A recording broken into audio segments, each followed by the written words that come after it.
Tiens, M pour Arnaud. Ah, merci. Tiens, merci. Ouais.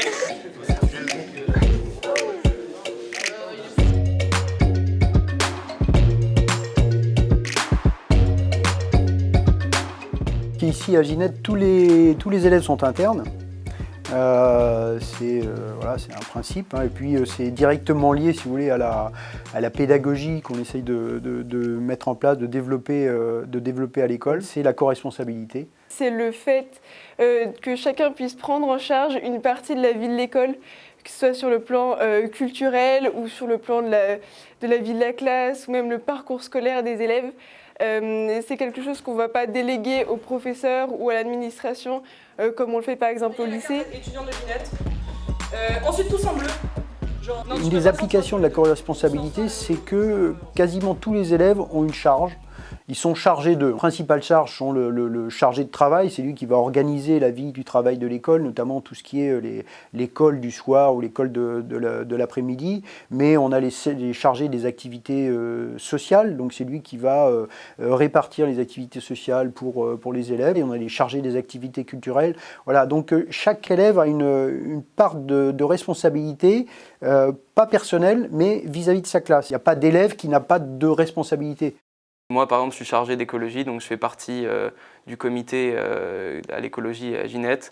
Et donc notre objectif, c'est de sensibiliser les autres élèves, notamment ceux qui auront beaucoup ici des responsabilités plus tard, à prendre les bons choix, à se rendre compte de ce qu'ils font, que leur action peut payer et que chacun a un rôle et dès maintenant. Le fait qu'on soit tous responsables, ça crée vraiment une confiance générale, vraiment un esprit co, puisque chacun dépend des autres et donc chacun se donne à fond pour que sa classe vive au mieux ses 2 ans à Ginette.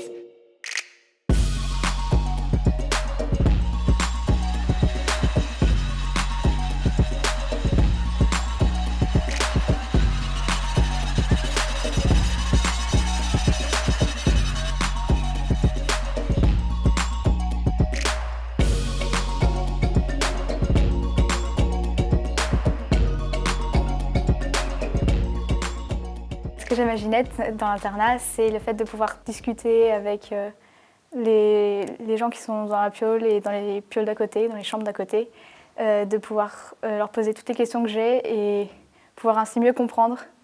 Parce que je trouve que c'est plus facile à comprendre quand c'est un autre élève qui nous explique que quand c'est un professeur souvent. Ça me permet d'apprendre à connaître aussi bien des gens de ma classe que d'autres personnes dans d'autres classes. Et c'est une relation particulière qu'on a avec ceux avec qui on partage nos chambres. L'ambition qu'on a pour eux, c'est qu'ils se développent également en tant qu'adultes.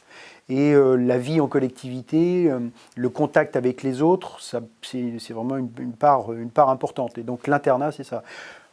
Auquel on peut rajouter bien évidemment que pour un interne, pour un préparationnaire, c'est un gain énorme de temps. Puisque leurs chambres sont juste au-dessus de leur salle de cours, qui elles-mêmes sont au-dessus du réfectoire, et donc ils vivent dans cette petite ville qu'est Ginette. Ce qui me plaît, c'est de redistribuer ce gain de temps, donc notamment pour se reposer, pour prendre du temps pour soi, et pour faire de la musique, du sport, et plein d'autres activités en dehors du travail. Donc parmi les charges des élèves, il y a également ce qu'on appelle les RAB. C'est un vocable un peu ancien qui remonte à l'histoire de l'école. Et en fait, ces RAB, il y a un garçon et une fille, le RAB et la rabinette, qui sont en fait chargés du moral de la classe. Ça va être un rabinage talent. Donc Notre objectif, c'est bien qu'ils se construisent en tant qu'adultes et qu'ils vivent tout ça de façon pleine et sereine.